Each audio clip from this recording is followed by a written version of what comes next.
पुराने स्कूल के बाथरूम में हवा ठंडी और डिसइंफेक्टेंट की स्मेल से भरी थी। बाथरूम के अंदर एक अजीब सी खामोशी थी, जैसे कि दीवारों ने सालों से कोई राज छुपा रखा हो। धूप की आखिरी किरणें डस्टी खिड़कियों से लंबी डरावनी परछाइयां बना रही थी। ये परछाइयां दीवार पर अजीब से आकार बना रही थी, जैसे कि कोई छुपी हुई चीज देख रही हो। दो लड़कियां, युमिको और सकुरा, घबराहट में सिंक के पास खड़ी थीं।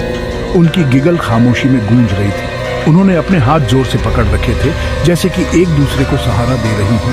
वो हानाको सान को बुलाने वाली थी, वो स्कूल के तीसरी मंजिल के बाथरूम में रहने वाली एक छोटी बच्ची का भूत। हानाको सान के बारे में कहानियां थीं कि वो सिर्फ उन लोगों को दिखाई देती थी जो उसे बुलाने की हिम्मत करते थे। कहानियों में सुना था कि हानाको सान एक स्टूडेंट थी जो बाथरूम में कई साल पहले मर गई थी। उसकी मौत के बारे में अलग अलग कहानियां थीं। कुछ कहते थे कि वो एक दुर्घटना थी और कुछ कहते थे कि वो कुछ और ही था। अब उसकी आत्मा उन्हीं दीवारों में कैद है। वो कभी कभी रात को रोती है और कुछ लोग कहते हैं कि उन्होंने उसकी आवाज सुनी है। सकुरा ने एक लंबी सांस ली। उसका दिल जोर से धड़क रहा था। उसने अपने आप को हिम्मत दी और अपने दोस्तों की तरफ देखा। पक्का है ना युमी? वो बोली। उसकी आवाज थोड़ी कांप रही थी। युमिको ने धीरे से हाँ में सिर हिलाया। उनकी आंखों में डर और उत्सुकता का मिलन था। युमिको, जो हमेशा दोनों में से ज्यादा बहादुर थी, ने हाँ में सर हिलाया। उसकी आंखों में एक नटखट चमक थी। उसने अपने दोस्त को देखा और मुस्कुराई, जैसे कहती हो, मुझे तुम पर भरोसा है, चिंता मत कर। उसने कहा। उसकी आवाज एक फुसफुसी थी।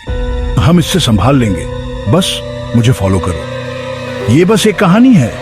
युमिको ने अपने दोस्त को तसल्ली दी। और कहानियों से डरना नहीं चाहिए। बचपन से ही वो हानाको सान के बारे में सुनती आ रही थी। हर रात कहानियां सुनते हुए उसने सोचा था कि क्या ये सच है या सिर्फ एक अफसाना।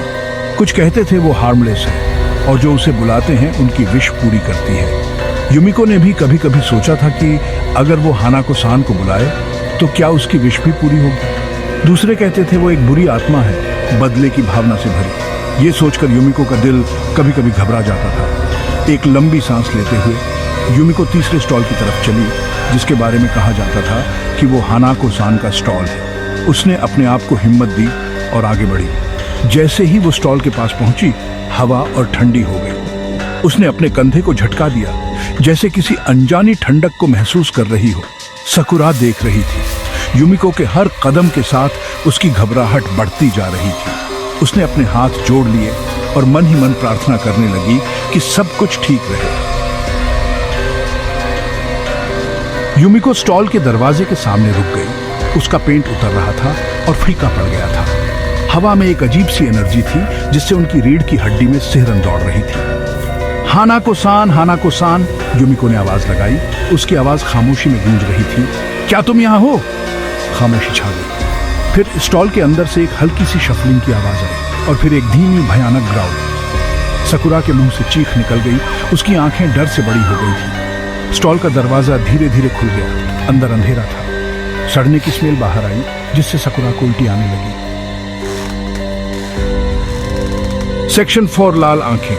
एक पल के लिए बस अंधेरा था। फिर अंधेरे में दो चमकती हुई लाल आंखें दिखाई दी, जैसे पूरी काली रात में अंगारे। सकुरा ने चीख दबाई, अपना चेहरा अपने हाथों में छुपा लिया। युमिको, हालांकि उसका चेहरा पीला पड़ गया था, अपनी जगह पर खड़ी रही।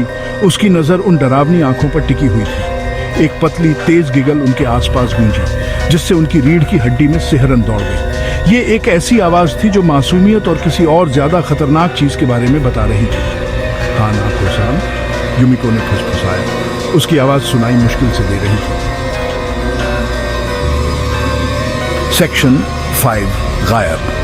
लाल आंखें झपकाईं और फिर जितनी जल्दी वो दिखाई दी थीं, उतनी ही जल्दी गायब हो गई। स्टॉल में अंधेरा और गहरा हो गया और हवा एकदम घुटन भरी हो गई। शफलिंग की आवाज फिर से आई, इस बार करीब, जैसे कोई उनकी तरफ आ रहा हो।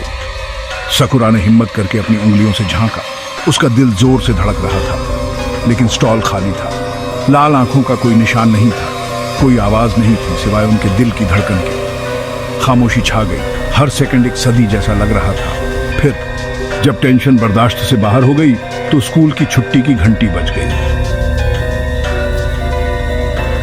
सेक्शन 6 हमेशा के लिए डर। युमिको और सकुरा बाथरूम से भाग निकली। उनके कदम खाली हॉलवे में गूंज रहे थे। उनके चेहरे पे डर और घबराहट साफ दिख रही थी, जैसे उन्होंने कुछ ऐसा देखा हो जो उनके होश उड़ा दे। हर एक कदम के साथ उन्हें लग रहा था कि वो किसी अनजान शक्ति से दूर भाग रही है, जो उन्हें पकड़ने के लिए उनके पीछे है। डूबता हुआ सूरज उनके पीछे लंबी डरावनी परछाइयां बना रहा था, जिससे उन्हें लग रहा था कि कोई उनका पीछा कर रहा है। वो परछाइयां इतनी ज्यादा डरावनी थीं कि उन्होंने अपनी सांस रोक ली थी। उन्हें लग रहा था कि वो किसी भयानक सपने में फंस गई है। हर एक परछाई उनके दिल की धड़कन को तेज कर रही थी। जब वो भाग रही थी तो सकुरा को ये एहसास नहीं छोड़ रहा था कि वो अकेली नहीं है, कि कोई उन्हें देख रहा है। उसकी अनजान उपस्थिति से उनकी रीढ़ की हड्डी में सिहरन दौड़ रही थी। हर मोड़ पर, हर अंधेरे कोने में उन्हें लगता था कि कोई उन्हें देख रहा है, उनका पीछा कर रहा है। ये एहसास इतना ज्यादा था कि उन्होंने अपनी सांस भी धीमी कर ली थी, ताकि वो उस अनजान शक्ति से बच सके। उन्होंने उस दिन के बारे में फिर कभी बात नहीं की, लेकिन लाल आंखों और डरावनी गिगल की याद उनके सपनों को सताती रही। हर रात जब वो सो रही होती थी, उन्हें वो लाल आंखें और वो भयानक हंसी सुनाई देती थी। ये यादें उनके सपनों में आके उन्हें डराती थी, उन्हें चैन से सोने नहीं देती थी। उन्होंने हानाको सान को बुलाने की हिम्मत की थी, और ऐसा करके उन्होंने अपनी जिंदगी में एक अंधेरा बुला लिया था जिससे वो कभी नहीं भाग सकती थी। हानाको सान को बुलाने का फैसला उनके जीवन का सबसे बड़ा गलत फैसला था। उस दिन के बाद उनकी जिंदगी कभी पहले जैसी नहीं रही। हर पल, हर दिन उन्हें लगता था कि वो अंधेरे में घिरी हुई हैं और हानाको सान की भयानक उपस्थिति उन्हें हमेशा के लिए सताती रही।